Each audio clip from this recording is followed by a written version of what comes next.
मैंने भी देखा, एक डॉक्टर साहब ने बताया कि जहां पर एंडोसल्फान का स्प्रे किया हो, फॉस्फोमिडान का स्प्रे किया हो, 10 दिन तक उस फील्ड में से निकलना चाहिए।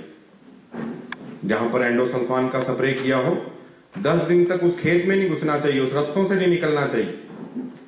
और एक रिसर्च वर्कर क्या बताती हैं कि मां के दूध में भी एंडोसल्फान मिलता। तो इतनी भयावह स्थिति है हमारी आज, इतनी मानसिक और शारीरिक विकृतियां। एक घर का किराने का, किचन का, ग्रोसरी का खर्चा उतना नहीं है जितना कि मेडिसिन का, हॉस्पिटल का हुआ पड़ा। तो हमने ये समस्याएं अनजाने में, अज्ञान में खुद पैदा की। इंडिया में बहुत सारे स्टेट ऐसे हैं जहां सिर्फ ऑर्गेनिक फार्मिंग होती, सिर्फ कार्बनिक खेती होती है, जैविक खेती होती है, और प्रोडक्शन भी बहुत अच्छा है। फॉर एग्जाम्पल छोटा सा देना चाहूंगा, मैं कई बार छत्तीसगढ़ में जाता हूं, रायपुर में जाता हूं, थोड़ा सा आदिवासी टाइप एरिया ज्यादा है, धान का कटोरा भी बोलते हैं छत्तीसगढ़ को। लेकिन जब मैंने पढ़ा कि यहां ऑल इंडिया का एग्रीकल्चर ग्रोथ रेट, भारत का जो कृषि विकास दर है वो 3% है और छत्तीसगढ़ का 6% है, क्योंकि वहां बहुत ही कम अभी भी रसायनों का और फर्टिलाइजर का प्रयोग होता।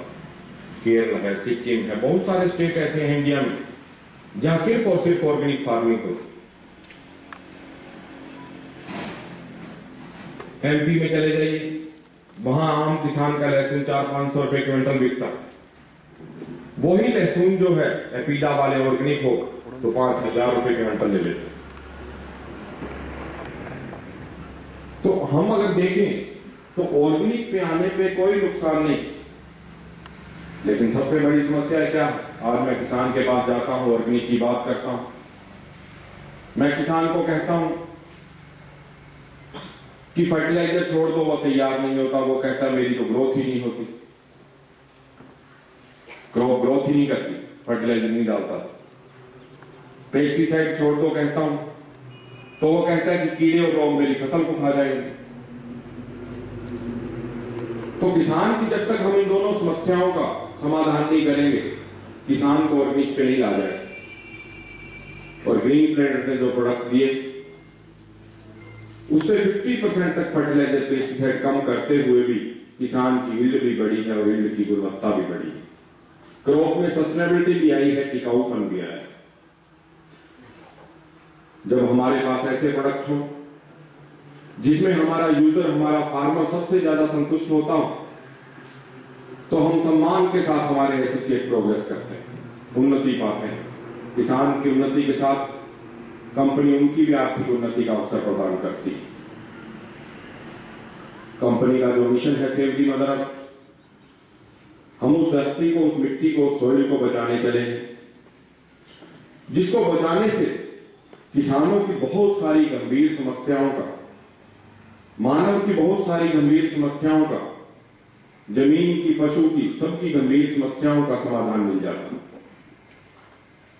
आज किसानों की अगर सबसे बड़ी समस्या देखें तो लागत दिनों दिन बढ़ रही, कॉस्ट ऑफ प्रोडक्शन जो है, लागत जो है दिनों दिन बढ़ती जा रही है।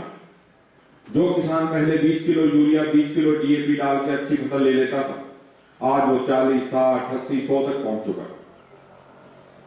पहले जो किसान कहता था कि मेरा 400-500 रुपए के पेस्टिसाइड से काम चल जाता, आज वही 5-5 हजार रुपए के पेस्टिसाइड यूज करता। कोई आपको ऐसा किसान नहीं मिलेगा जो कहेगा कि पिछली बार मैंने 1000 रुपए का फर्टिलाइजर पेस्टिसाइड यूज किया और इस बार 500 का यूज किया। हर किसान आपको यही कहेगा कि पिछली बार 1000 का यूज किया तो इस बार 2000 रुपए का यूज किया। ये लागत क्यों बढ़ रही है? कॉस्ट ऑफ प्रोडक्शन क्यों बढ़ रही है? अगर इसका रूट काज देखें, इसकी जड़ देखें, तो हमने मिट्टी की जो प्राकृतिक उर्वरता थी, नेचुरल फर्टिलिटी थी, वो खत्म कर दी। हमने मिट्टी की जो प्राकृतिक प्रतिरक्षा थी, नेचुरल डिफेंस थी, वो खत्म कर दी। जब नेचुरल फर्टिलिटी खत्म हुई, प्राकृतिक प्रतिरक्षा खत्म हुई। मैंने आपको बताया कि जैसे लिविंग बॉडी है, हमारा जीवित संसार बसता है। केंचुए आजकल आपको दिखाई नहीं देते, हमारे लिए बड़े बेनिफिशियल है केंचुए। अर्थवर्म जो है बहुत ही महत्व के होते हैं। पिछली फसलों के जो अवशेष होते हैं उनको गला सड़ाकर पोषक तत्वों में बदल देते हैं, जमीन को फिल्टर करते जाते हैं, जमीन में पोरोसिटी बना देते हैं। और आज ये हाल है, जमीन पे इतनी कॉम्पैक्ट होती जा रही कि पहले जो किसान 20 हार्स पावर के ट्रैक्टर से उसको कल्टीवेट कर दिया करता था, जुताई कर दिया करता था, आज वही किसान उस पर 40 हार्स पावर का ट्रैक्टर लगाता। पानी बरस जाए तो जमीन में समाता ही नहीं, हवा जमीन में होती नहीं, तो क्या होगा? वो पौधा जिसको अच्छा एनवायरनमेंट नहीं मिलेगा, वो कैसे ग्रोथ कर पाएगा? एक पौधा जमीन से 50 प्रकार के तत्व लेता, एक पौधा जमीन से 50 प्रकार के तत्व लेता। और साइंटिस्ट ने रिसर्च में पाया कि 16 तो बहुत ही आवश्यक है, लेकिन किसान डालता कितने हैं? 2 या 3। अगर नाइट्रोजन डाल नहीं हो तो यूरिया डाल देता, डीएपी से फास्फोरस चली जाती है, कुछ एक किसान है पोटाश डाल देते होंगे, म्यूरेट ऑफ पोटाश। 5-4% किसान है जो मैक्रो और माइक्रो एलिमेंट्स की, जो सूक्ष्म तत्वों की महत्व को जानते हो। तो जो असंतुलित उर्वरकों का प्रयोग हो रहा है, ये भी बहुत बड़ा नुकसान है।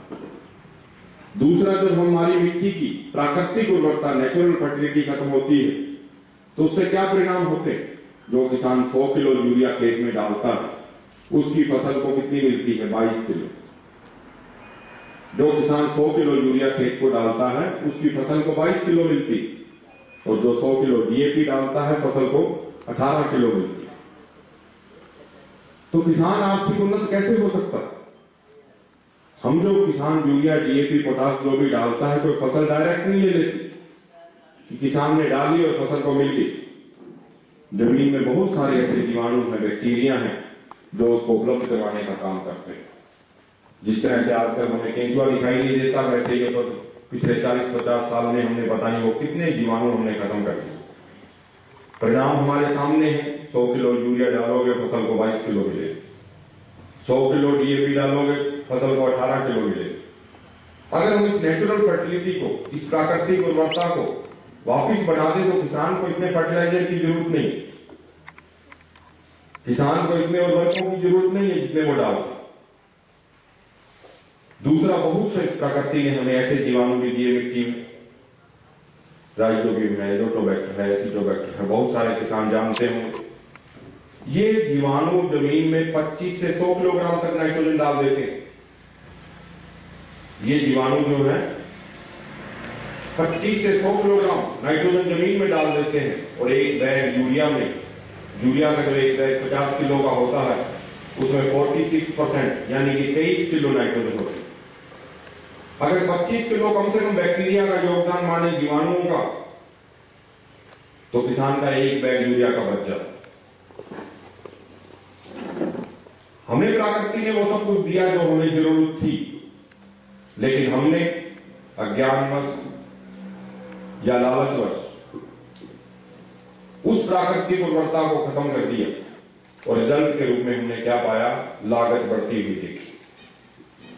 आज किसान की आर्थिक स्थिति का कमजोर होने का कारण ही यही है कि उसकी लागत बहुत ज्यादा। जब तक ये लागत कम नहीं होगी, किसान आर्थिक रूप से उन्नत हो ही नहीं सकता। दूसरा, हमने मिट्टी की जो नेचुरल डिफेंस थी, प्राकृतिक प्रतिरक्षा थी, वो खत्म कर दी।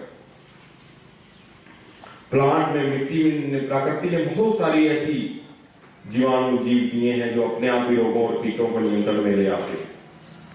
बवेरिया बेसियाना है, ट्राइकोडर्मा आप डालते होंगे, बीटी है, बीटी भी एक ऐसा जीवाणु है जो कि कॉटन के ग्रीन कैटरपिलर को कंट्रोल कर लेता, जिसको 20-20 हजार रुपए लीटर वाले पेस्टिसाइड कंट्रोल नहीं कर पा रहे थे, उसको वो बीटी बैक्टीरिया जो है बैसिलस थूरिजिनेसिस, वो नियंत्रण में ले आता। तो प्रकृति में शक्ति कहीं ज्यादा है जो हम आर्टिफिशियल उस पर अप्लाई करते। जैसे हमारी बॉडी को प्रकृति ने, आदमी की बॉडी को WBC दी है, व्हाइट ब्लड सेल, श्वेत रक्त कणिकाएं दी। कईयों ने मेडिकल साइंस पढ़ी हो।